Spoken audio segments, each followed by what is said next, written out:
2019 LSU was one of the greatest teams ever. But what if I told you that we're going to try and top them? In this rebuild, I'm going to try and achieve all these goals, with the last one being having an undefeated season. But LSU just lost their third game of the year to Alabama. So picking up where they left off, our first goal is to bring in some new talent to Baton Rouge. It should have all begun with quarterback Matthew Casey, but he chose Texas. So I'm really hoping we can get Cam Hicks to come to LSU because he has 96 throw power, gold field general, and he also has some speed. I'm not sure if Nuss is going to stay for his senior year, so that's why we need to get another option. And also, when we look at the roster, you're going to be like, wow, that's way too good for a rebuild. But the reality of the situation is those guys are either graduating or leaving for the NFL early, which makes it a huge deal that we have gotten Cam Hicks to come to LSU. Now, I'm not going to sit here and individually cover every single prospect that we're targeting because we have 900 hours to spend a week, so we can go after a load of them. Plus, we also have the transfer portal, which at a big school like this, you can get some huge names in. I do think it's important to highlight some of the 5 stars though, because we're starting to bring in quite a few, and it's just been the same process for all these players. We send the house until they hit the top 5, then we schedule them for a visit and start to hard sell them on their interest. Whenever you have incredible school grades like this, the main limiter in this rebuild is how I perform on the field, and I'll be playing every game in this rebuild on Heisman, of course. Now, we've gotten caught up to week 12, and as you can see, LSU is 6-3. We're barely inside the top 25, but the remaining 3 games on our schedule are at Florida versus Vanderbilt and versus Oklahoma, so we might still get into the playoffs. I also have to highlight the recruiting class up to this point. We just brought in these other 2 5-stars alongside this one, so our defense is looking super good because at the top of the board we have a couple others as well. Not offensively though. I mean, we still lost some battles, and that's going to be true as I scroll through all of these 4 stars that we targeted. About every 3 or 4 players we would end up losing to another school. But at the end of the day, after a ton of effort in recruiting, it's looking like we should finish with the number 1 class. This is one of the challenges in a lot of my rebuilds that I've surprisingly been able to fly through. But we still have to make sure we finish the year strong, and that goes for on the field as well. It's going to be a night game at the Swamp, so the environment here should be pretty hard to play in. But never did I think in the 4th quarter we'd be down by 16. We're going for it on this 4th down, and we are going to just drop the ball. There's been so much of stuff like that in this game. On 3rd and 5, we're going to hold them. But the home field advantage has seriously carried Florida. It's been hard for Garrett to hit a lot of his passes until right here. Kyron Lacey seems like he's breaking free. If he has the speed to outrun all these defenders, we're going to be right back in this game. And that's exactly what we needed right there. I'm not going to give up on the Tigers losing to Florida yet. We could still come back. We're able to punch it into the end zone. But the 2-point conversion will be very telling, and I think we had this slant. You talk about a team that should not be in this position though. We definitely have the better roster on paper. And they're attempting almost a 60-yard field goal, but it's in. I'm trying my best to still fight at a chance for the playoffs this season, but clearly if we lose this game, that is not going to happen, and that's off target. I figured Garrett wasn't going to hit that throw. I extended the play for a little bit too long, and this one's also missing. So there it is. Our rivals Florida are going to beat LSU. This is not exactly the ideal start to a rebuild, but I am making sure to rebuild the entire offensive line, especially because 90 overall Emory Jones Jr. is either leaving us to the transfer portal or declaring for the draft. There is one last exciting part about this class though. If I can land either of these receivers, I found 2 4-star gems. This kid is 99 speed and takeoff. This kid is 97. But even if we don't get them, it's not like the Tigers really need receivers. They're known for producing some amazing talents over the years. I'm not sure if we have the next Justin Jefferson on this team, but I can only hope. Now we're playing Vanderbilt, and by now it should be expected that we're not making the SEC championship and we're not making the playoffs. There's a benefit to taking over the Tigers though. We get to play in Death Valley. This place is awesome, and I think there could be an expectation that Vanderbilt would put up a good fight against us, but they really haven't. Here in the 4th quarter, we are about to take a 21-point lead, but freshman Josh Williams could not fight his way in right there, and he fails again. It is always annoying to have to kick on the goal line, but we're up by 3 possessions. No, it doesn't go in. See, I very much understand I am the problem in some of these games. I just don't play well. But at least defensively, we seem to hold it down. This is 4th down right here, and Burns is going to get the interception. There's no way that Vanderbilt's able to come back. We might even be able to return this for 6. Come on, Burns, keep on going to the outside. This is how we get to 28. I think I made up for the shanked field goal. We're going to improve to 7-4. And the best news to come out of this week was we signed the final 5-star recruit that was still on our board. Now, it might have come to my attention that we have signed 3 5-star safeties, so we're going to have to move them around a little bit. But that's fine with me. Let's just finish this season strong. Like expected against Oklahoma, that is what we're going to do. We're punching this in, and that'll seal the fact that we're going to beat the Sooners. They have definitely underachieved this season. I think everybody thought they'd be at least a little bit better. But I just realized that Josh Williams is a senior, and our best running back has been injured. Caden Durham, that I thought was starting, he is 95 speed. This is the true freshman I want to keep an eye on, but he's out for another 34 weeks, and with how it works on this game, he might not play until he's like a junior. Unless he EA fixed the bug at the start of next season, this length is probably still going to be at like 20 weeks. And looking at these standings, I'm not sure we would have made the playoffs even if we did beat Florida. Now, I could get rid of both of our coordinators like I do at the start of every rebuild. Vernon Smith is not sticking around, but John Boudreaux, that's basically Bordeaux. That is basically my uncle. We just got to flip some letters around, make it Bordeaux instead. Will Howard wins the Heisman Trophy. As for our bowl game, we're playing against USC. And that's where this season started for the Tigers, so we'll see if we can beat them this time around. Garrett's stats look pretty good. And whenever Chase Durham was healthy, he wasn't terrible. 4 yards per carry. He's going to be out for a while though. Receiving wise, CJ Daniels is gone. Aaron Anderson will be back. But I was not able to sign either of these amazing wide receivers. Texas got both of them. That is just so unlucky. What that means for us is there's still a chance we don't sign the #1 class in the country, knocking off a challenge. But dev traits are a big deal. Cam Hicks could be our quarterback of the future. He is star dev. That is pretty good. It's not elite like Tim Cave, this amazing corner with 99 speed. But we're going to be set up nicely either way. I'm expecting a lot of these prospects to have that star elite dev, but if you're a 4 or a 5-star prospect, they don't have that many skill caps. If you didn't know, the highest dev trait is elite. I counted 6 total in this class. We also have a 6'5 receiver that has it, and I was hoping to find a coach with the last name Bordeaux to hire, but instead I think we're going to go for Kevin Toledo just for our players' progression. Brian Kelly also has some interesting spreads that we can look into. I want to go into the program builder tree. I never get to explore this one, but I think I'm going to get family atmosphere so players are less likely to transfer. I'm sure there's other good stuff in there as well. This is what the playoff bracket looks like, but that doesn't really affect us. We're not in there. Instead, we're taking on USC, who averages just as many points per game as us. Winning this game really sets the tone for our future, and right now we're just trying to hang on to a 13-point lead. So it's looking like it's practically over, though they do still have all 3 of their timeouts left, which worries me. We are pretty fortunate, though. It's taken them a while on this drive to get down the field, though we didn't just get the interception. And I just realized we've been playing in USF Stadium. I was there yesterday for a game. It was way too hot outside for it to be November. I guess I do live in Florida, though. We're getting the onside kick. That's what's important. We are going to win. So that at least sets the standard that we're not going to lose to USC twice in a season. But there's no guarantees that Garrett comes back for his senior year. That would not be good for next season's team. Georgia lost to Ohio State in the championship. And he's not on this list of players that want to go on to the NFL early, but I don't like to see 4 of our highest rated players all wanting to leave. On top of that, like I was saying, there's a lot of players graduating that started for us, and we just went 9-4. So it's not looking too good when even Mason Taylor, who had a high persuasion chance of coming back, denies coming back. We'll see if this transfer does. We finally had a success. But with a lot of key departures like these players right here, I'm not happy about it. Especially since the #3 transfer in the country is Emory Jones Jr. He's left us. We can only go after this guard right here, not any other top prospects. But then I saw the money transfer. No, we can't get Navy's quarterback, but we can get Eli Holstein from Pittsburgh. Since he's so young, only a freshman, I'd assume he'd be our quarterback the rest of this rebuild. And maybe he could even take Garrett's job if he ends up progressing more in the offseason. But getting him first is a whole other issue, so I'm glad we have 8 coach points available. We're going to get Always Be Cruton for quarterbacks. I know we signed a 5-star athlete in Cam Hicks, but I'm sure he can play at other positions. But he might have to stay at quarterback because Eli Holstein's down to a top 3. We have fallen down, and we have none of his motivations unlocked. Because it's his deal breaker, all I know is that coach prestige is one of them. But I'm just going to have to take a gamble that he really cares about proximity to home, because there were like 5 hard sell combinations it could have been. There was like a 20% chance of that working, but he has popped up as committed. And I'm not going to sit here and act like I got every hard sell guess right. I definitely missed some, but we're still in the running for some of these players. At the end of the day, though, I missed on some of these prospects. Ole Miss was the one school that stole 3 of the transfers from us. But it's all good. We still signed the #1 class in the country by a pretty sizable margin. And stuff like winning the Heisman with a wide receiver is going to be brutal, but at least we've knocked off a challenge. Just looking at this team, we've Eli as an 83. I mean, I feel like we gotta roll with him. Especially since Cam Hicks would only be a 76 overall. We're going to see where we could put him. Receiving back could be good, but I think tight end would be a lot of fun. Looking at that position group, though, I'm a little bit worried he's not going to see the field from there, so we might move him over to linebacker, see if he can end up being our user. And one thing I'm already noticing with this roster is most of these player overalls are not going to be that high going into this next season. But with all the training results, of course our overall is going to show up as an 89, even though we only have 1 player above that threshold. We definitely have a lot of room to improve. We also have to cut some players, so our overall might go up even more. But I refuse to fall for it. If we don't make the playoffs in year #2, I still don't think we're really underperforming just because of where the roster's actually at. We have some tough games on this schedule, but it feels like there's a pretty reasonable path to 9-3, and I have to decide who I want to start at quarterback. Even though he's 6 overalls worse, I think we just give the offense to Eli. He only has 1 skill cap on his entire tree. And we saw what Garrett did last year. He's 5 speeds slower. He is about to graduate after this season, so even if his stats are a little bit better, I want to make sure that we don't lose Eli to the transfer portal, which is the same way that he even came to LSU. Aside from Garrett as well, there's only 3 other seniors on this roster, which is looking very good for the future. And with there not being a big risk of losing players to the NFL early with this current team, or players to the transfer portal graduation, there's not that many team needs that we're going to have. I think due to that, I should just add every 5-star on this board and see how many of them we're able to sign. My prediction's going to be like 7 or 8. But if there's one position to focus on, it's probably halfback, because like I said, Caden Durham's still out for another 19 weeks. That's why I found Jamal Dobbs. It says he's a scrambler, but he's an athlete. He has 94 speed. We could put him at running back. He's the only position that we can put 75 hours on. And it really stinks for these other positions to only have 50 hours a week on them, but we're still going to try and get as many 5-stars as we can. I am far more concerned with how we open up the season though. We're about to go on the road at Clemson, and we all know that they're probably going to put up a pretty good fight. Exactly like expected. That is what they've done in this game, though. We have the ball down by 11. It's not like it's completely over. We just have to start scoring touchdowns and start getting stops, but it's going to be 3rd and goal. Eli Holstein's going to have to clutch up for us right here. We're just going to have the easy slant, and Aaron Anderson's doing a pretty good job of getting open, but when it comes to running, we can't. The offensive line is still too young, which is important to keep in mind the rest of the year. I'm hoping that we can get them off the field on this 3rd down, though. We're just generating 0 pressure at all, and of course they're able to come back to it. I don't understand why they had so much time back there. I won't say our defensive line's really good, but it is not that bad. And coming up on this huge 3rd and 7, they've decided to throw the ball instead of running it. I bit that safety way too far down. They immediately got it out. Plus we had to use a timeout, which is going to make it even more difficult to come back, though. Aaron Anderson already has a chance to get loose. Aaron Anderson's going to take it down to the 30. So we have one more play in us before the 2-minute warning, and I think if we just step up with Eli Holstein, we're able to run out of bounds. Win or lose this game, though, I am liking the fight that we're putting up in this one. At least we're able to find our tight end, go to the 5. But the clock just chewed down like 20 seconds. I forgot on the most recent update,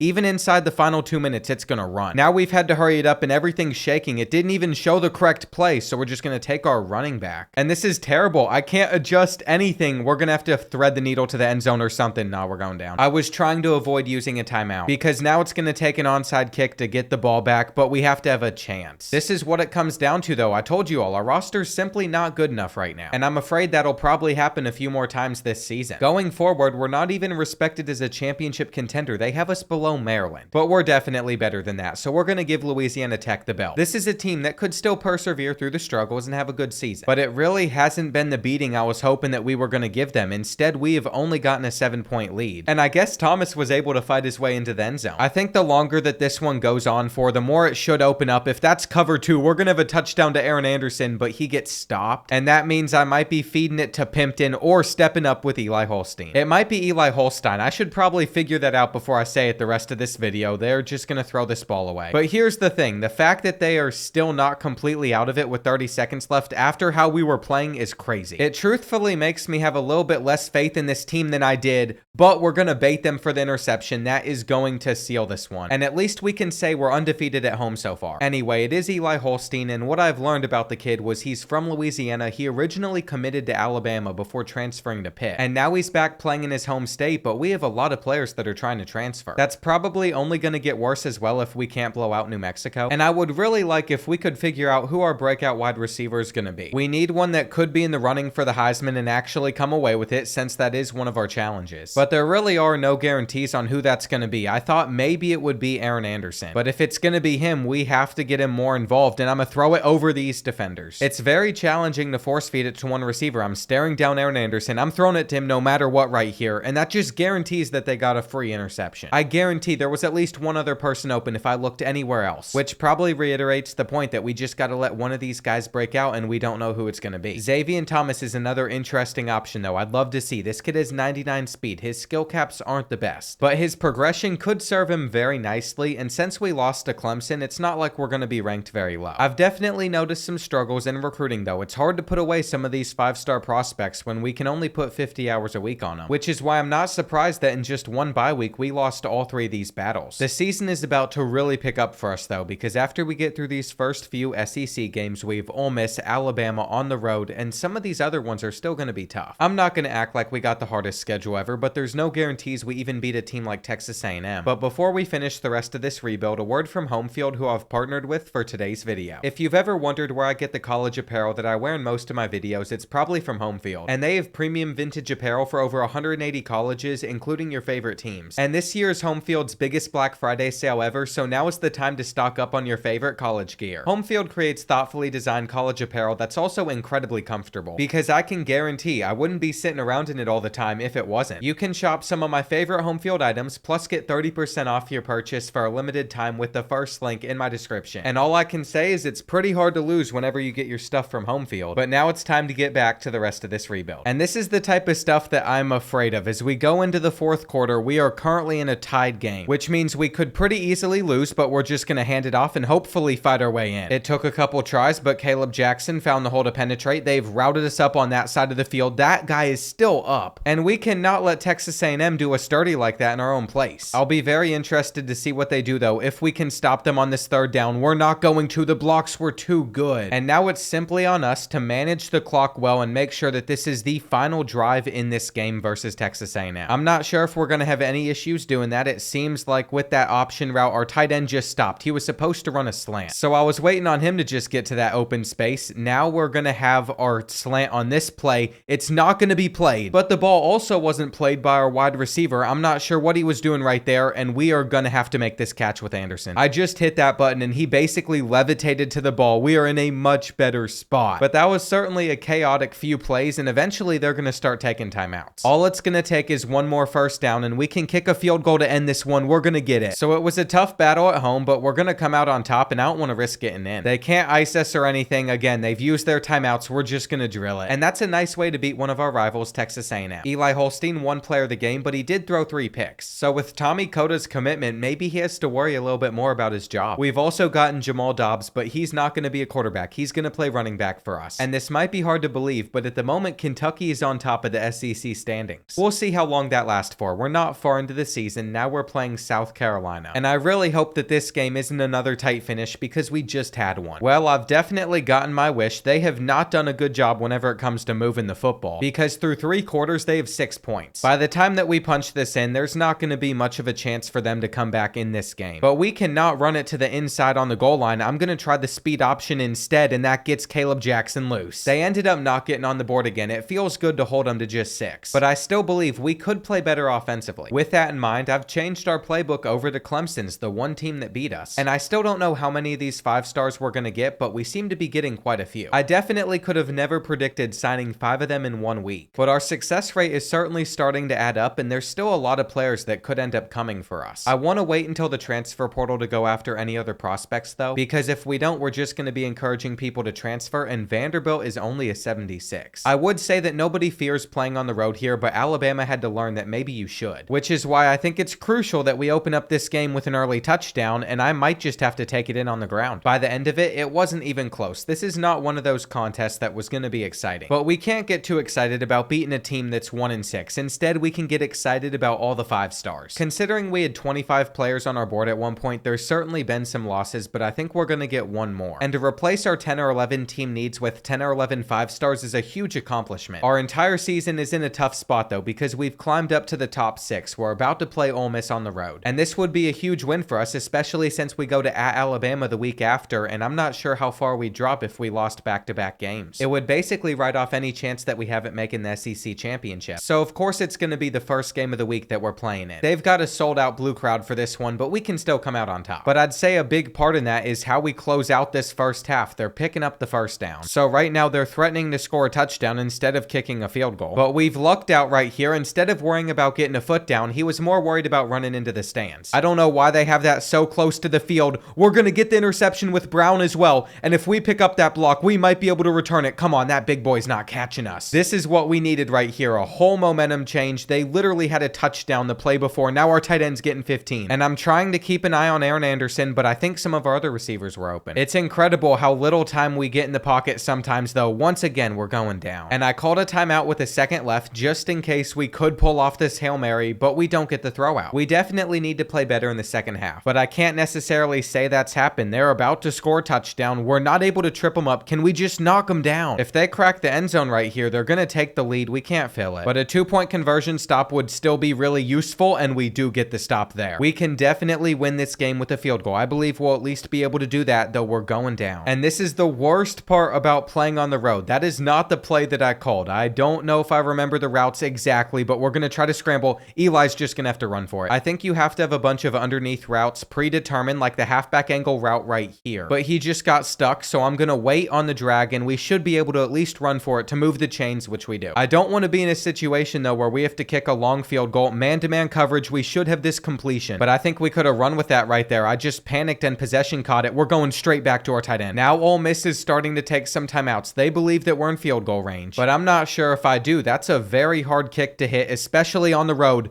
That could have been bad. You know what? After that last read, maybe we'll just center it up down the middle and take our 3. But interestingly enough, Ole Miss did not use their final timeout. It all comes down to this right here. I didn't want them to ice us, and that is going to be in. There was also a flag on the Rebels. He got upset. He just laid out our kicker because we won. But in declining it, we have beaten a top 5 team on the road, and that's going to move us up the polls. I said this was a super big game for our season, and I meant it. Which also leads to that 11th 5-star commit. We're in a great spot as well right now because we're about to play Alabama. They're also undefeated in SEC play. But if we could somehow go into their place and win on the road, that would almost lock us into the conference championship. It is also one of our challenges in this video to beat Alabama. But our offense has not been as efficient versus the Crimson Tide as it was last week against Ole Miss. At least we're getting this 3rd and 11. It's always the effect of playing on the road, though. Whenever you can't have any adjustments to your plays, it makes it a lot harder to score. And we seriously need a touchdown right here in the 3rd quarter, as we're going to take it with Aaron Anderson. Not only did he suck that ball in, but he also put his back on the line to make sure we got the touchdown. But Alabama would score the next 10 points, so that puts us down by 17 here in the 4th quarter. And you know what that means. We're going for it on 4th and 10. I felt like there was no other option. That's been the entire game, though, offensively. Having almost no time back there in the pocket to do anything, they're picking up this 3rd down as well. And if we can't hold them to a field goal right here, we have 0 chance at coming back, though they've tried to pass. I have just a little bit of hope after that, because here we go. The computer's pressing us, so maybe we can get a big play going in our favor. We have the fade route down the field, and Eli connects with Thomas. See, it's not over yet. Their defensive coverage got a little bit confused, and now we're just going to try to get our defensive stop. But that is 100% much easier said than done, and please, just throw us an interception. We were supposed to have a zone there. If they get one more 1st down, it's definitely going to get ugly for us. Richard Young has nowhere to go. But we have to get them off the field on this 3rd and 9. They're throwing the ball. They're not running it here, and we are going to be all over it. We could have saved ourselves a couple of minutes if we got that stop a lot sooner, but we're not out of it yet. We have all 3 of our timeouts, so we don't need an onside kick. And even if these types of comebacks are so improbable of actually happening, they're the ones I like to try and go for. We made the catch. Now, since accelerated clock works the way it was supposed to inside the 2 minutes now,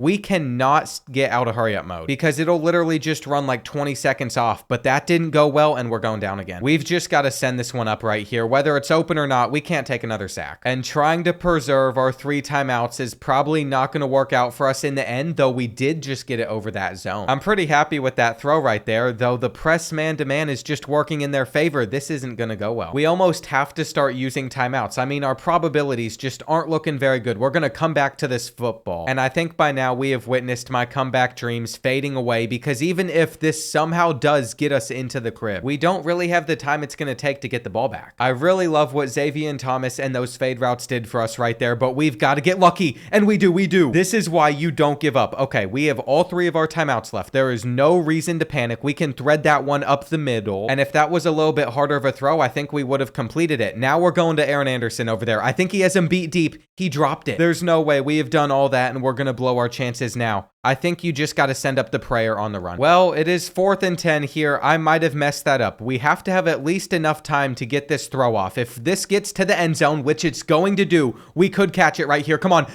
It was in his hands. We had it right there. I swear, we're going to watch that back. But I think he just dropped it. I'm not even sure if it got knocked out. It is never going to feel good to lose a game to Ty Simpson. And here it is right here. Billet did get his hands on it. He just couldn't bring it in. This is actually so sad to watch back. He literally had had it in both of them. That is why I don't give up in those spots though. It's so much more fun to try and pull off comebacks than anything else. Xavier Thomas won player of the week. And I wish I could say that loss isn't going to affect us much, but we still have to take on number 11 Florida. The end of our season past that might be a little bit easier, though Oklahoma on the road's not a guaranteed win. And we're right back in the running for being in the SEC championship if we can win this game. But if we don't, you have to assume that we're going to drop out of the playoffs on the polls, though our 3 losses should qualify us to make the playoffs still. The easiest way to avoid a playoff snub, though, is simply don't lose to Florida. And I really wish it was that simple, but there's a chance we go down. And I was right there. I should have gotten the interception. It's not that big of a deal. It's only like they have a 1-point lead, but it does hurt after we had a lead for pretty much the entire game. And here on 3rd and 1, we're going to wait for our slant Aaron Anderson to get open, which it does. There is a holding penalty, though. They are literally holding us back. So instead of being at midfield, now it's 3rd and 11. I'm going to wait for our crossing route to get open, but it doesn't. And I think we have to go for it in this situation. We're not going to lose the game if we don't pick this up. Aaron Anderson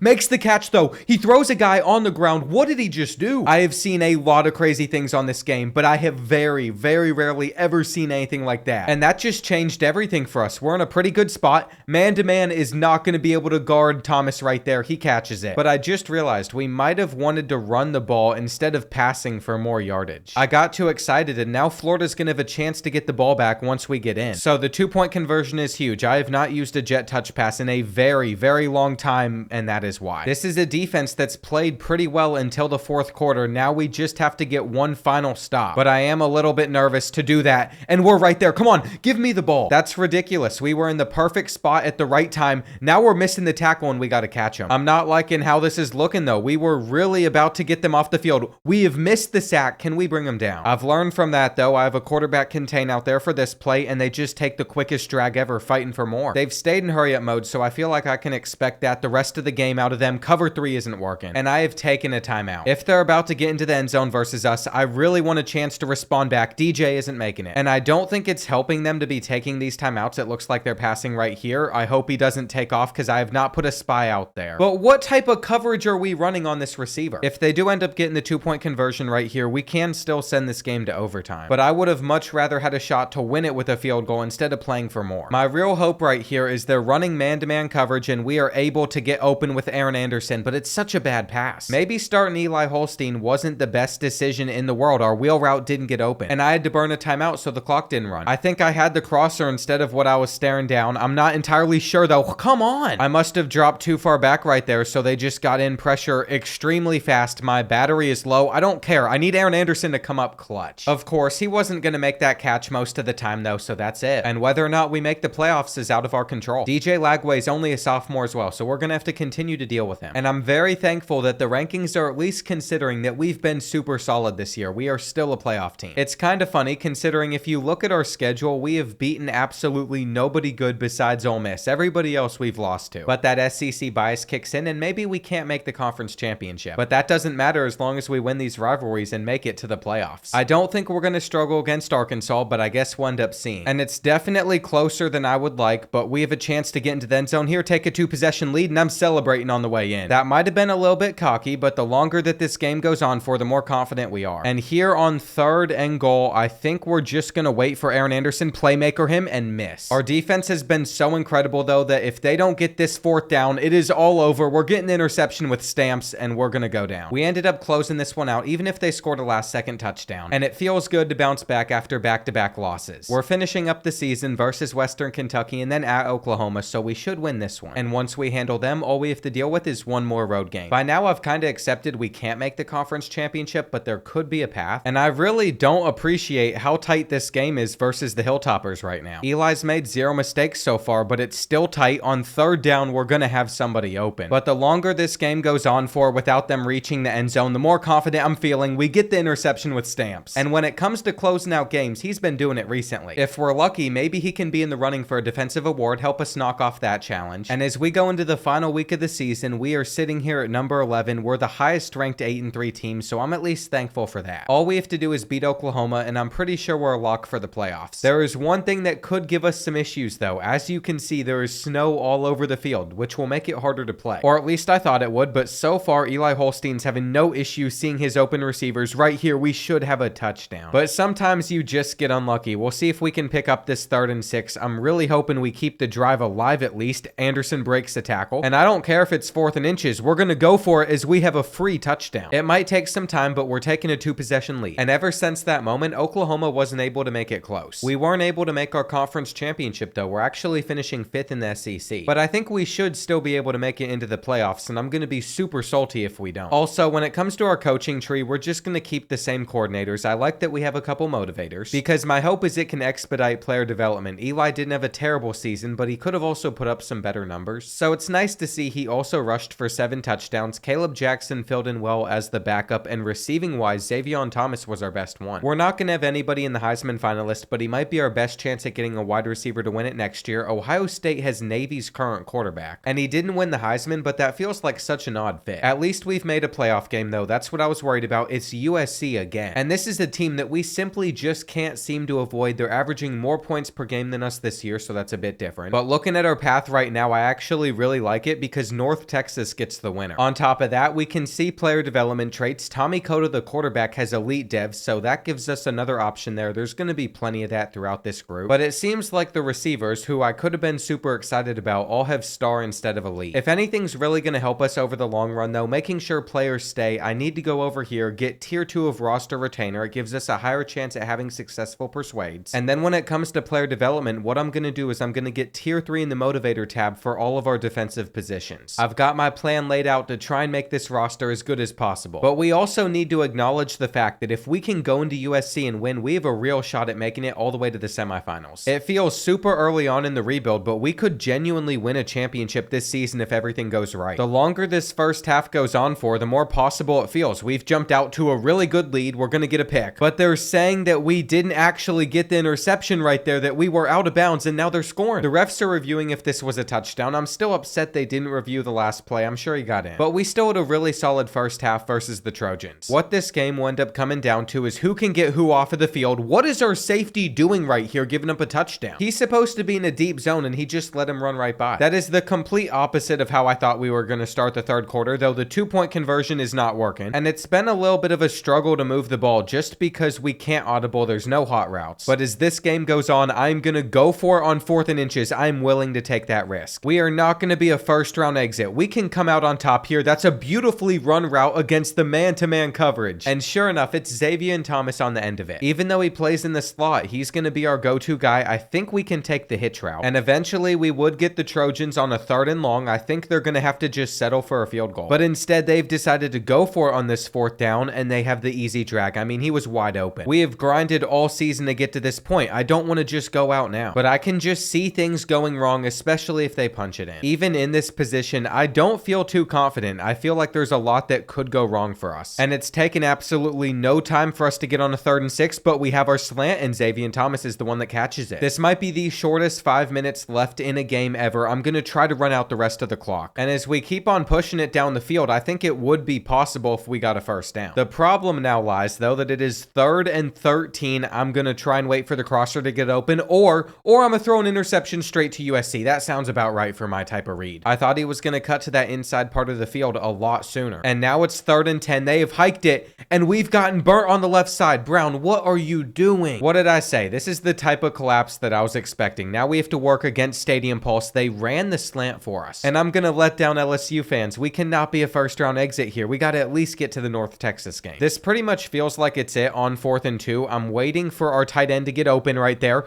He dropped the ball. And if they even remotely get in field goal range, it's done. I'm run committing. I'm bringing over everybody that I can to stop it. But I'm scared that they're about to pass on 3rd and 11. We did not have run D out there. All right, here we go. We're going to have one final chance. They're going to try to pin us back, but I like our odds. All I was hoping for was some press man-to-man coverage. I feel like we should be able to beat them deep with that being the case. We're going to break the sack right here, and I don't know what button is what, but we had it. I'm trying to put some of our fastest players on streaks and such. It's just not working. We're going to throw it by that zone. And I probably should have tried something like that earlier on in this game, but I was so scared of turning the ball over. I'm going to just scramble out of bounds here. We got to stop the clock. And it's a shame that even with how good some of these receivers are, we can't beat the press with them. Rolling out here, playmaker, throw it on the run, it's off target. I've also learned from the earlier interception to smart route Green's route a little bit shorter, so we might have an actual chance at hitting it deep. I think he could go up and catch this ball for us. Come on, hold on. Now it's 3rd and 10. The hot routes I want are not working, and we had it. We would have had it. I took the fade route. They just got their pressure in. 4th and 10. Come on. Keep the season alive. The wheel normally gets open, but it wasn't there. This is the issue and why it's going to be hard for me to ever go 16-0. Because all it takes is one bad game and we let Miller Moss do whatever he wanted. I was using my favorite playbook as well. There's no excuses. USC made a run to the championship though. So they were clearly legit, and something important to keep in mind is our roster isn't full of very high overall still. That means during players leaving, nobody is going to leave us for the NFL early. We do have Garrett trying to get drafted even though he didn't see the field this season. And I really hope that my commitment to Eli Holstein over him this season is going to lead to some huge offseason progression. At the moment, I think 2 seasons from now is going to be our best chance to win it all, going undefeated 16-0 like one of our goals say. We're not getting that many transfer options, and we don't necessarily need any of them either, but I might as well take a shot on a few players just to add to our class. I missed on the 1 4-star transfer, but I think I'm going to get everybody else. Or maybe not. We also lost a left tackle to Kansas State, but we already have so many different offensive linemen. This was not meant to be a huge class. I wanted it to be talented. It finished number 2 in the country. And it's time for the moment of truth with Jamal Dobbs. As a true freshman, I think he could be the highest overall I've ever had before, and an 85 definitely is. We also have an interesting option with Clyde Keys. He's an agile athlete. That tendency normally converts over well to the defensive line, but he's an 85 overall tight end. And he's not going to be our main receiving one because he only is 40 catching, but he could do really well on the blocking side. If there's anything that's really going to make or break next year, though, it is these training results. We are up to a 94 overall. Aaron Anderson could win the Heisman as the best player, but Eli Holstein has not progressed in the way that I thought he would. I'm also being forced to cut 10 players, so we definitely oversigned still. And I had to get rid of a lot of young guys that were around an 80 overall. We're also going to spend 20 coach points just to make sure that our DBs play a little bit better. The same thing's going to go for our defensive line. And we'll see if we can have a good season with this schedule, though. We're starting it with 2 top 25 teams. Our SEC one has Georgia on it, Kentucky, Texas A&M. And with where we're currently at, plus not having anybody on the Heisman watch list, there's no way this is the final season. I just don't see this being an undefeated team. Eli did not develop in anything. I wanted his accuracy to go up. That's got to be the biggest letdown, but look at Caden Durham, the running back that I really wanted to use. He has no more injuries on his player card, so we can actually use the 97 speedster. And it's nice to see that we're starting off in the preseason top 10, but this really doesn't mean much. This year, we're supposed to lose 13 seniors, but I'm going to have the same strategy that I did last year. And that's just going after as many 5-stars as we can, because they're the only ones that could actually fill in and start for us going into next year. I really think we've set ourselves up pretty well. It's just about how players develop now. And it's time to start the season playing against Clemson, but this time it's not on the road. It's pretty early on in this game so far, but we have already scored a touchdown, and we're going to go for number 2, which I was not expecting to actually work. Billett held on to the football. You all have seen how I've distributed my coach points as well. Everything is on our defense, not our offense, to be successful. So if we even get a slight lead, we're going to be in a pretty good spot, and stepping up right here, they're in man-to-man coverage, but we can still hit Billett. I don't know what it is, but he could be the wide receiver that breaks out for us. He keeps on getting these great looks versus man-to-man coverage. And I think I have to force feed him the ball here on the goal line. He should have gotten into the end zone here, and he's about to get his 3rd touchdown. Of all our receivers, he was not the one I expected to be the best. And I'm not saying that he's going to be the one that we force feed all season, but right now it's looking like it. He is yet to drop a single pass versus man-to-man coverage on 3rd and goal. Eventually, he should be getting open right here as we throw it to him. And when I tell you that Clemson did not stand a chance in this game, I mean it. I thought things were going to be promising, but I didn't know they were going to be this promising. And if he can even keep this up a little bit, he's going to be the receiver that we hope wins the Heisman. That challenge, along with going undefeated and winning a defensive award, all feel super difficult. But one of them is currently impossible. Alabama is not on our schedule this season, which just blows my mind. I've not touched the schedules at all, so that just means in future SEC seasons, LSU and Alabama aren't going to play. And I'm pretty sure Arizona was ranked as we started this season, but they no longer look as good. All it took was losing 1 game to drop in the rankings, but there's no separation from Billett. So we might need to look around somewhere else on this 3rd down, or we'll go back to him. Out of the bunch formation, one of these dudes is bound to get open. It's just going to be him. But no matter how good of a start to the season he's having, he's not our best receiver. In fact, on our next drive, I do want to try something, even if he does get a touchdown. Because if we can just get a stop, you all are going to see that that there might be a very easy way for us to score a lot of points in these games. I say all this to point out that Xavier Thomas has gold takeoff and 99 speed, so I feel like we should be able to throw it up to him, but he doesn't run by the defense as well as I need him to. We're about to take a sack right here. We break it once. We break it again. How is this play still going? You know that we're going to find somebody now that's a first. Maybe Eli Holstein's overall didn't go up much, but he still plays drastically better. And here's a chance to throw it straight to Billett, though they're all over it. He is breaking the sacks like crazy. He must have extender or something. We're going to try and make these defenders miss. But that did not work right there, and man-to-man coverage should have been a touchdown. It is. I thought we overthrew him right there. Instead, we're going to get him another. And I think in our win over Arizona, Kylan Billett's going to win player of the game. He is turned into the main focus for this team. 10 catches, 117 yards, 3 tutties. And I find it interesting that at 6'3", he is shifty. He is double dip. He is takeoff that's not very used, but elusiveness is up to a 99, and his quickness could still go up. Since he's so young, we could have him next season as well. It is nice to see he's already up in the Heisman race. And I think we can expect him to put up some pretty good numbers versus an FCS team. There is a goal, and it is simply just feed him. They're running man-to-man coverage. But I want to try something. He is by far not our fastest receiver. I think we could still beat them deep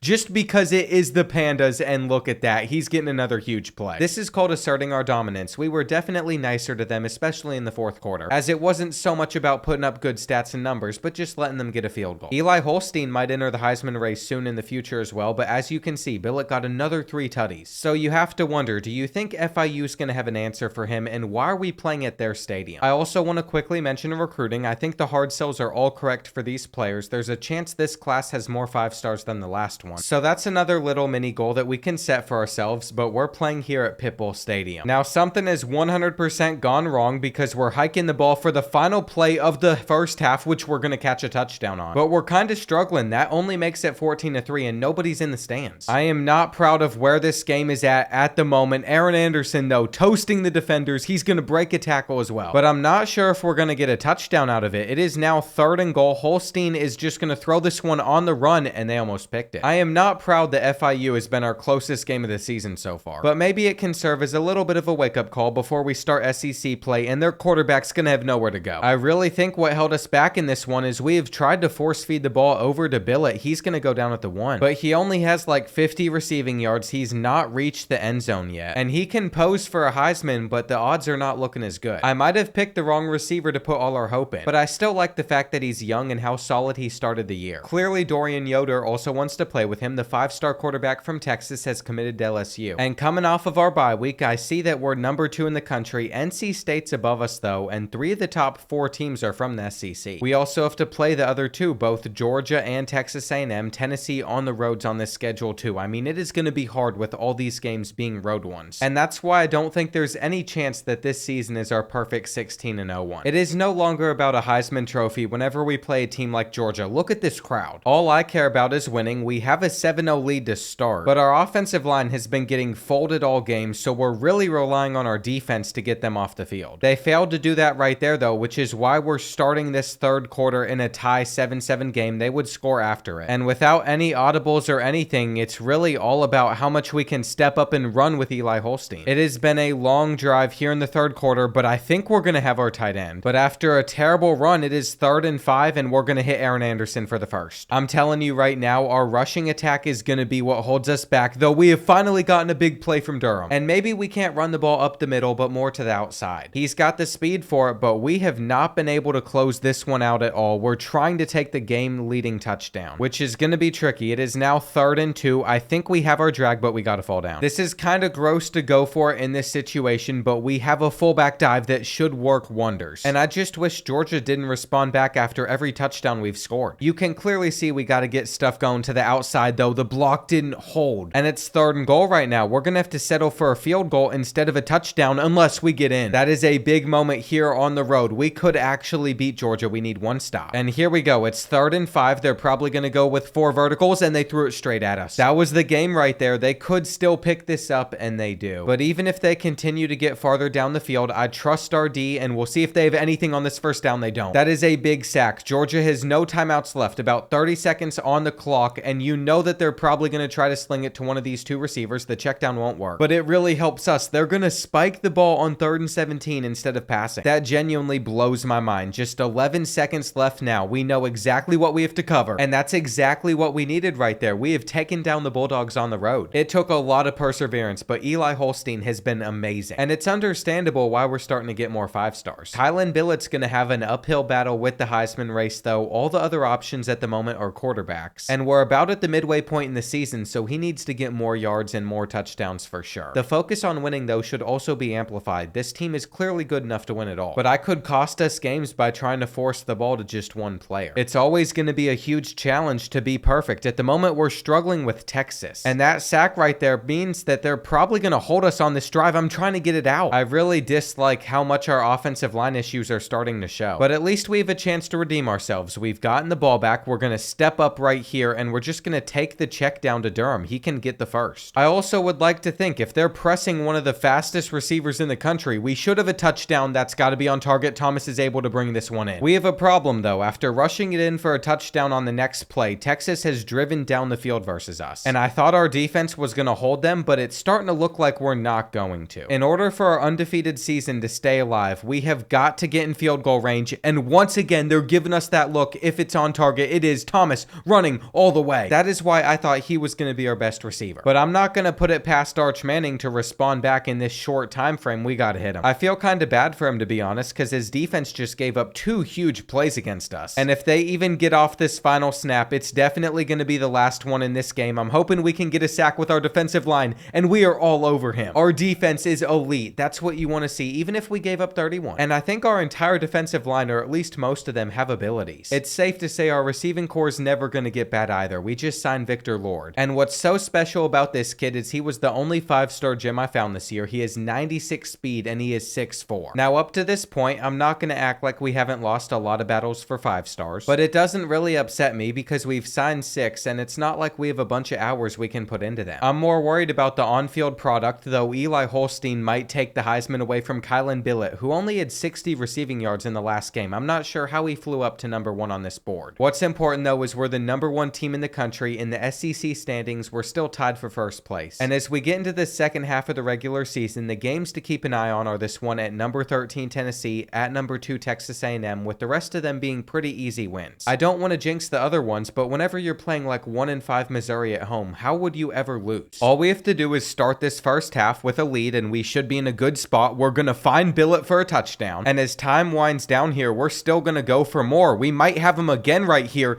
It's cover 2, and he just ran straight by the defender. I think we have found something really good for match coverage, which is exactly what I was thinking. That's why the defenders didn't even play it. For my own enjoyment and realism purposes, I'm not going to fully abuse it, but we still destroyed the Tigers, and Eli Holstein had to win player of the game. With that win, we signed a couple more 5-stars, but I'm making the prediction right now. Eli is going to steal this own Heisman Trophy from our wide receiver. It would make perfect sense, though. He's playing really well. It's not like he's only thrown to one person, and I'm not sure what happened in Tennessee, but now they're 14th in the SEC. Either way, though, they're going to want to bounce back, especially if they're coming off a couple of losses. So my expectation going into this game was it's going to be pretty challenging, and we did force him the ball. I keep going back and forth on whether or not I want to do that, though we should be able to fight our way in for a touchdown. And the story with this team is once we get up by a certain amount, we normally maintain it pretty well. But that jet touch pass only worked once. Now it's 3rd and 13, and we're not getting it out. With a minute and a half left, we're giving Tennessee a good chance to come back. I just need this punt to bounce right by them. They're able to scoop it up, and I really wish the lead that we started out with could have remained for this entire game, but it hasn't. That was some really good D right there, though. Now they're going to have to get a huge gain, and the check down isn't going to get them very far. I even called a timeout to set our defense because I didn't like what we had out there. You have to be careful versus this Tennessee spread. And what are they going to do? It is 4th and 32. They're sending up a 50-50 ball that we are going to intercept. That is the game. We're staying undefeated. I knew it was going to be a hard-fought battle, but once again, we have persevered through it. And that's going to leave us with Mississippi State, Auburn, and Kentucky before we get to this super hard game on the road at Texas A&M. Right now, it feels like we have a pretty easy path to the SEC championship, even if we lose that final one. And we should be a playoff lock. We should have somebody in the Heisman running, but can we stay undefeated? It feels like a real possibility, especially with the way that we've been playing. But then we come out and play like this versus Mississippi State. We are in a tie battle with 4 minutes left in this one. They're running man-to-man. But the way that they pressed us there, we had nowhere to go. We're going to try the fade route on this 3rd and deep, though, and guess who is on the end of it? It is no one else than Kylan Billett. That route gets the linebacker from the middle over on that receiver. So it makes sense exactly why it works so well. I'd say it's one of the better plays in this game, and we might be able able to get an interception right here too. You know, as long as we win this game, that is what's important. On 4th and 17, I think they're going to try and run for it right here, but they have nowhere to go. Now, that was a little bit smart. They still have all 3 of their timeouts left. Plus, we're not in field goal range, which means we need to pass for a little bit more, and there's a flag on this play. I wonder who it's on. It's going to be holding. It was our own lineman. I made a bad read. But this is almost worse. We're probably going to give them a chance to respond back versus us, and that could be picked. Here we go. 3rd and 21. We need our blocks to hold up well, and we should have the crosser. It's caught. So we have come up clutch, and now they're just hoping for the best. After forcing us to lose a lot of yards, though, they have us in a situation where we need to attempt a long field goal, and that's nowhere near going in. I thought it was over for Mississippi State. The fact that they even have a slight chance really bugs me. They broke the sack. But I enjoy closing out these games as well. We've done a pretty good job of that recently. They're going to run backwards into a sack. And where do you even go on a 3rd and 27? I mean, they're just going to probably have to step up and run. That works as well. Don't get out of bounds. With 16 seconds left, Mississippi State shouldn't be able to come back. Their quarterback's already moving. And that's the type of defensive holds you want to see out of a championship contender. No matter the circumstance, we have continued to get the job done. And that has to continue at home against Auburn, who's an 89. As we go into the 4th quarter, we have an 8-point lead versus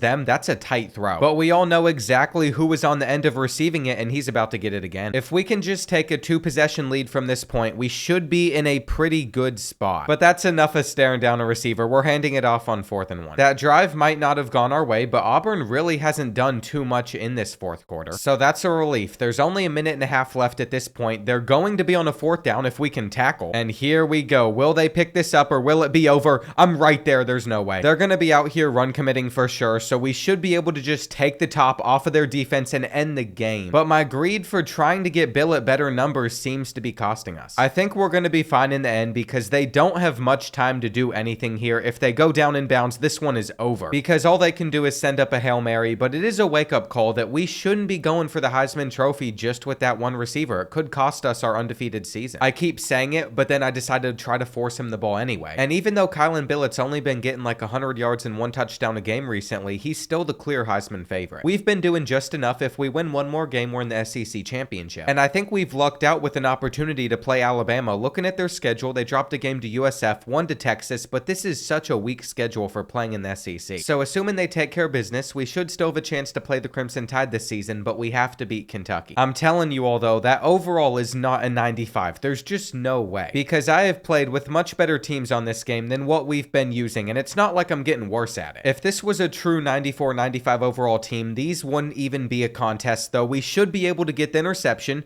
He goes up for it. He's gotten us multiple ones this season, and I think that's going to seal the game. I guess we do need one more first down first, though, and we're going to lose the football. Thank goodness we recovered it, but we're really not in a good spot. With it being 3rd and 14, they're going to have a chance to get the ball back unless we move the chains right here, throwing it up to our tight end. And they're certainly struggling. They keep on taking sacks. They almost did there. So their quarterback's got to watch himself from behind or else we're going to shock him. All of a sudden, he's just going to feel something coming up on him. On 4th and 12, we didn't get that type of pressure, but we did get the interception with Jackson. The user came up clutch, and I wanted to return it. This has been a trend in a lot of our recent games though, just barely closing it out. And nobody stood out on offense to where we had a defensive player winning player of the game. Things could still go wrong for us though, and next season we'd be fine. We ended up signing 8 5-stars. All of these kids chose another school, but I'm okay with that. We have been about quality, not quantity, and we still have the transfer portal. We really don't have many team needs with this roster. It looks like Alabama did win, so that's good news, but we have fallen behind Clemson's quarterback in the Heisman race. Looking at the current top 25 as well, we're the only undefeated team left in the country. We have teams like number 17 Wisconsin with 4 losses being ranked that high. It blows my mind. But maybe everybody else is another level below us, even though I think this roster could be even better. We currently have 20 coach points to spend, so now I can pour it into all of the offensive line upgrades. This should help our overall a little bit. And I think it bumped all these guys up like another 3 overalls, because scrolling through it now, our offensive line looks pretty good. If we're going to go into Kyle Field though and win the game of the week, we're definitely going to need that. And knowing that Billett's falling down in the race for the Heisman, I might try to force him the ball. This could really backfire for us on the goal line as well though. Now it's 3rd and goal and he's going to catch it. As this game goes on, there's really no telling who's going to come out on top. I think we're going to have our tight end on this crosser, but that drop along with some other things is how we're in the 4th quarter with a tie game and we don't get the 3rd and 1. I think we have technically been the better team. We just haven't been able to finish off certain drives. But after a terrible punt, we do have the ball in a pretty good position, and if that's cover 2, we're going to be able to beat the zone. That was exactly exactly what we needed right there. I think we're going to have the corner route in the end zone. But since that didn't work, we're going to pass for it with the RPO on 3rd and 1, and Billett's going to get us the first. Now, I still think Durham's a good running back with all the speed he has. The outside zone hasn't necessarily worked the best. But one of these days, the blocks will hold up. We'll see if we can get into the end zone right here, and that's what we do. It's the same play Billett scored on earlier on in this game. And Texas A&M has just gone backwards on this drive so far, but they did complete this pass. I think we're going to be fine. Going the length of the field in this short a time frame would be super difficult. But I did get caught on their tight end, which means they get a penalty. My favorite play, though, dime cover 4 quarters, is what we're going to run for the rest of the game. I shade over top, I pass commit, I do it all. And it's not just helped us close out a lot of games in this rebuild, especially this season, but I use it in other rebuilds too. That's the secret sauce I got on the defensive side of the ball. I think it's good. Maybe it's not the best I could run, but it has locked up a certain YouTuber in online head-to-head too, where I have a very good record against him. I'll leave it at that. We got 7 seconds left now. Surely Texas A&M isn't going to do anything right here, though it is a 3-on-3. I do not like the numbers,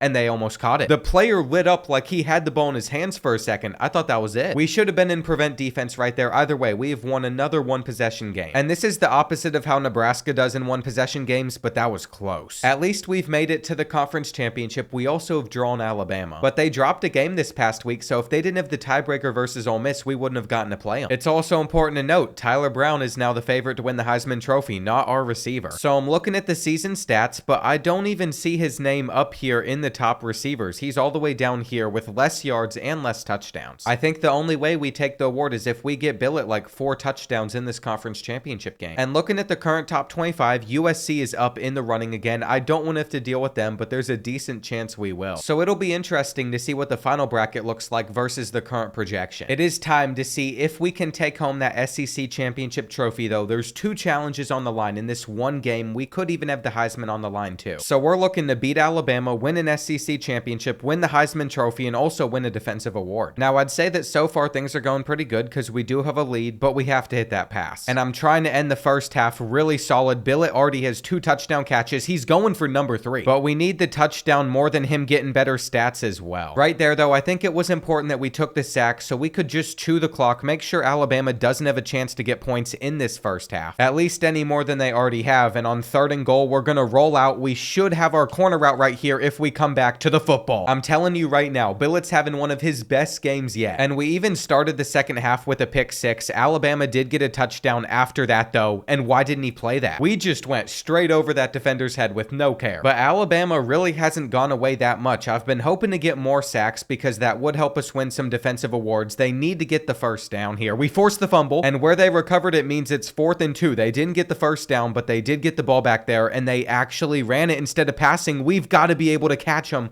He's still up. Come on. Bring him down. Bring him down. The one thing we really haven't kept up with is the defensive award stuff. That's why I'm nervous about it, because I'm not sure we have anybody that's even in the running. But I will say, whenever you're one of the top teams in the country, you normally win it. Instead of stats, it seems to be more based on what overall your team is or how good you all really are. We're going to get the interception with Trinidad. And with one more first down, this game is over, but I would love to get more touchdowns with Billett at least, and he's coming close. We don't need much more. If it's man-to-man coverage, we should eventually have the slant. It's a terrible throw. And I really am shocked that we've been able to stay undefeated with Eli Holstein at QB. If his overall had gone up any, it would make a lot more sense. But his current accuracies are not where I'd want my current starting quarterback's accuracies to be at. The challenges list is about to get a massive update though, because I think when the awards officially come in, we're going to go from 1 completed to 5 of them. In my totally unbiased opinion, there's no way Tyler Brown put up better stats than we did. Brian Kelly won Coach of the Year. The next award is going to be for our coordinator. And I remember bringing in Kevin Toledo, but I'm worried about the Heisman. It goes to Kevin Jennings. He just came out of nowhere to take that away. We have a defensive award right here. And I'm sure there's going to be a lot more, but all we're getting is the best receiver. That really stings right there. We did all that we could. The entire season's focus was get Kylan that Heisman Trophy. And you could even argue that Eli Holstein had better stats than Jennings as well. He almost had 50 total touchdowns. Also, Caden Durham wasn't bad on the ground. But I guess it's time to update this challenges list, and if we have another season in this rebuild, we could still try to get the Heisman with a wide receiver. If we end up winning out though, that's going to be a miss. We're the number 2 seed, not the number 1 seed. And it puts us on USC and Clemson's side of the bracket, which makes no sense because SMU is 12-1 and ranked above an undefeated LSU roster. They also lost by 18 points against Syracuse, who is only 7-5. So we have to be out for revenge in the playoffs. It's cool to see Victor have elite development with his 96 speed, with his tall height, but we might not ever use him. I'd much rather win it all this season, prove everybody else wrong that we're number 2. Charlotte is the higher seed that won their game, but it was either them or East Carolina, so it's not like this first matchup was going to be tough. If the 49ers are the team that puts us out of the playoffs, I'm going to be so salty. We've already been an early exit once. But on the bright side, if we want to win it all, it's only going to take us getting 3 wins. Offensively, it's definitely a weight off of our shoulders to no longer have to force it to Kylan Billett. But if he's still open, he's going to get the ball, and we have Thomas. Now, I'm not going to waste your time here. You're probably surprised. Charlotte scored 27 points. They still didn't ever keep it close. And that was expected, but they did have a pretty good run in the fourth quarter. We've beat up on SEC schools all year. There's no shot we were dropping that game, but we have gotten USC. So they're standing in our way between us and a spot in the national championship. I'm also surprised to see that Purdue won the Big Ten over USC. That's something I don't think I've ever seen when simming some of these games. They have a good receiver as well, but we're the higher overall roster. This is exactly where things get tough, though. We have to make sure that we don't lose to the Trojans. Our first drive should end pretty well, but they were able to respond back, and with a minute left in this first half, we're going to have to step up and run again because their man-to-man coverage is clamping. It's weird that they can hold so many good receivers as well as they have in this game, though we should be able to get this ball. I don't know how we caught it. That defender at the last second ran right by it, but he tipped it into our hands. Either way, it played out exactly how we wanted it to, and now Eli's going down. There has been an underutilized asset on this roster, though. We really have not fed him the ball that much, and that is probably why. I thought with how fast he was going to be a star. He was going to lead the way for the offense, but instead we find ourselves in a spot where we're only up by 3 at halftime. They were also able to score here in the third quarter while we have not yet. We're going to break their chance at getting a sack right there,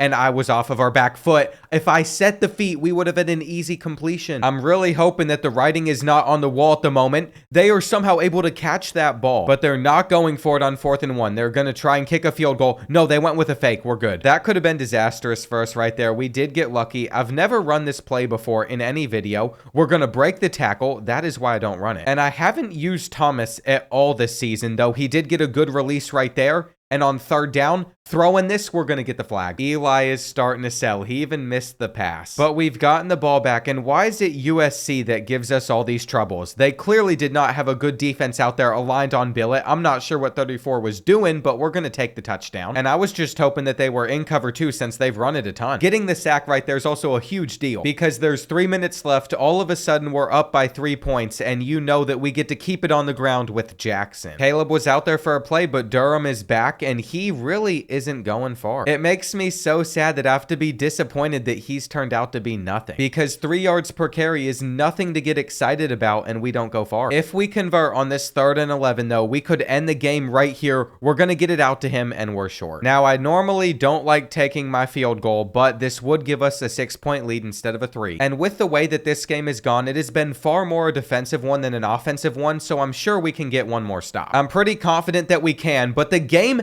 had me stuck. I wish I could show more of what you all just saw. It had me stuck like in an animation. It all started off with letting me select a play. I'm not sure if this is going to be timed up right or not, but I had to switch to a cover 3, and then my player was just stuck even though he was in that zone. So due to some faulty programming, we are in a spot where we now have to get a field goal to win. I really don't understand what happened right there. It makes no sense at all. Throwing this crosser, though, they get a hand on it. I've seen that same thing too sometimes. Whenever you go to hype up the crowd, your players just get stuck. We catch it. That is a huge play from the kid that should have won the Heisman Trophy. Now we can hit him on the drag, get a little bit more here. But I am nervous about having to kick a game-winning field goal, and you know what? I will take the chance at a 50-50 ball to him. Guess who came down with that? USC has burned their final timeout, so they know we're in field goal range, that they're in trouble. We're going to run it one more time, take our timeout, and hit this field goal to go to the championship. But the fact that we still gave up a touchdown in that situation bugs me so much. I like holding teams with those defensive stops. I don't want to have to do anything on offense because I feel like like I choke a lot. But it is what it is. The best player in the country came up clutch, and we've gotten SMU. I actually prefer this over Kansas State. We can prove that quarterback did not deserve to win the Heisman. And even if we didn't get that trophy, we know we deserved it, and the undefeated season is all coming to this one game. Now, if you just look at team overalls, you would say our roster is so much better than theirs. And it kind of is, but I would not consider this an 83 overall. Their entire starting lineup is well above that threshold. We've had plenty of competitive games this season where we've gone against teams that have a roster like that. So I'm not shocked that they were the team that started this game with a touchdown, though we can find Aaron Anderson. I also think we should have the advantage on the line, so running the ball might be a lot more viable. And from what I've seen in this first half, the way we win this game is definitely defensively. Just like against USC, when you get to this point, you're going to have a pretty elite defense, though they let Aaron Anderson run right by. And that should have been a touchdown to end this second quarter. Now it is third down. The fade route against cover 2 is money. But once the second half came around, anything about a good defense went out the window. Neither team has been able to get a stop. They've hit us with play action, though. They're breaking the sack. And that's how they're going to get into the end zone again. Now, we are fortunate. There's a booth review. There's a chance this tight end didn't get his feet down, but he did. And I don't want to be the team that gets held, but they are coming out pressing one of our better receivers, and it worked. This puts us in an interesting spot on 3rd and 8. I actually want to get it to our backup running back, though he got stuck. And of course, that means that this is going to be a close finish to the championship, but we get the sack. Even though we have maintained our lead since we went up at the half. I don't feel good about closing this one out, though I think we're going to have the RPO to at least get 5. There's definitely not going to be a halfback screen on this 3rd down. I think what I want to do is take our crosser. Our best receiver is going to find the space. And one more first down would do it for us, so I'm going to bring out the speed option. One of my favorite things to run, though I think we would have had a bigger gain with our QB. If we can't pick up this 3rd and 4 right here, we're going to be in trouble. Eli is not getting it. And I know I normally said that I like closing games out defensively, but not with the pressure of a national championship on the line. Knowing that